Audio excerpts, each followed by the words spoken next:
eli lilizwi lenkosi. uThixo anganika indawo yokuhlala apha ezidizweni zethu. Sele incokole ke rhamente ugxa wami ngokuba kwenzeka ntoni apha kwelibali. Mna nje mandiveze nje into endiziqaphelayo apha kwelibali, ndigqibe ndiyiphinsele kwintlaba ekhaya. Hayi man. Emveni kokuba Zigildas uYesu eye wabanjwa, uthi unobalisa abazalwane baye bazivalela egumbini ngenxa yoba besoyika, ingulo umntu esoyikela ubomi bakhe ukuba kungenzeka ntoni na.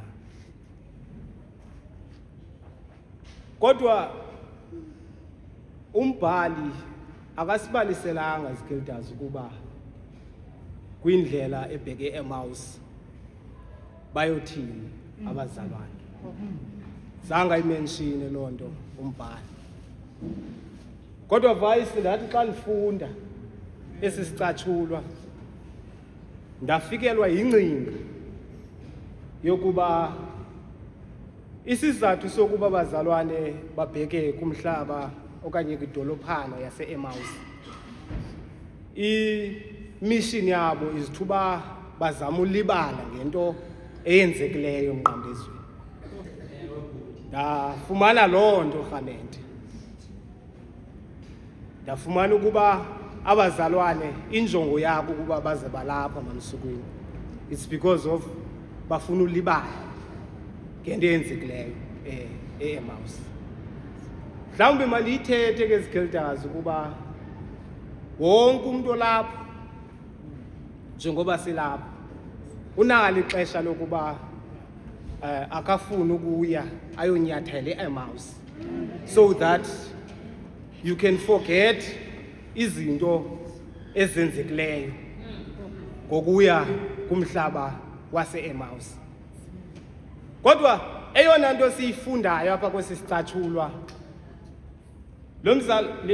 lesi sicatshulwa sizivezela ukuba Zigildas le ndawo ucimba fana uba wena usazopholisa ingqondo kuyo, yindawo lena uThixo avela khona rhamente, evuma ukuthandaza. Uthi umomsukwini apha abazalwane bathulula izinto ezibatyayo ezintliziyweni, kodwa bathi xa bezithulula abazalwane izinto zibatyayo ezintliziyweni, wafika yena wangenelela ngokwakhe wabajoyina abazalwane, wababuza ukuba ingaba zindaba zini na ezinizincokolayo neematshe nje.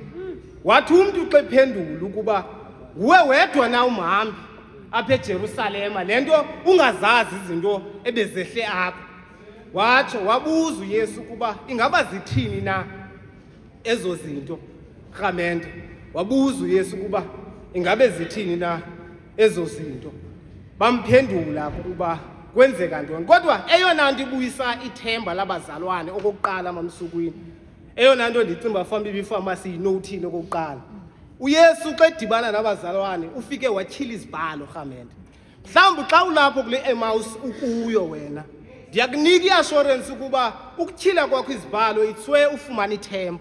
That's the first thing ayenzileyo uYesu apha xa edibana nabazalwane. Okwesibini ke ngoku wathi wotyhila izibhalo abazalwane bavakalela uba lakhe bayavuseleleka ethembeni, wangathi uyegqitha. Utsho umbhalo bamema abazalwane Zigildas bathi hlala nathi ngokuba imini isangele rhamente. Sizotsho ke namhlanje Zigildas, sizocela ukuba nina zeningaceli izinto zehlabathi, ngoba into zehlabathi uthi omnye umbhali xa ethetha ngazo zinto nje zexeshana, ziyagqitha zitshabalala, kodwa zona ezikaThixo zimile ngonaphakade. So ndizothi ke nina abazalwane, eyona nto ekufuneka zenikhethe nina ukuhlala nayo uYesu, ngoba xa uhleli nayo uYesu uye uthi into ibiyenzekile ngezolo ugqithe kuyo because of uhleli noyesu. And therefore zigildas akokokuqala apho uyesu emenywa apha zigildas umenyiwe nakwindlela ebheke eJeriko betshile uTreasure, I think it was Friday, esithi umenyiwe nakwindlela egqitha elantu ebheke eJeriko. Wathi evile umuntu ukuba uyesu uzawugqitha apho wakhwaza xa esive sithi yesu unyana kaDavide ndenzela inceba. Watsho lo mzalwane lona xa efuna ukwenzela inceba. So ndizothi ke zigildas ukuba wathi umuntu obonayo wathi ukuba ayilo xesha labantu abangaboniyo. Sometimes izigildas eyona nto isiphazamise siye sithi xa simmema simfuna ezimpilweni zethu abantu basifakela ingqolo sizibangele thina sizifile so small. So I want to say to you about eyona nto ekufuneka uyenze, just do introspection for yourself and then ummeme uyesu angene empilweni yakho ngalowo wasifelayo uyesu Kristu Nkosi yethu. Amen.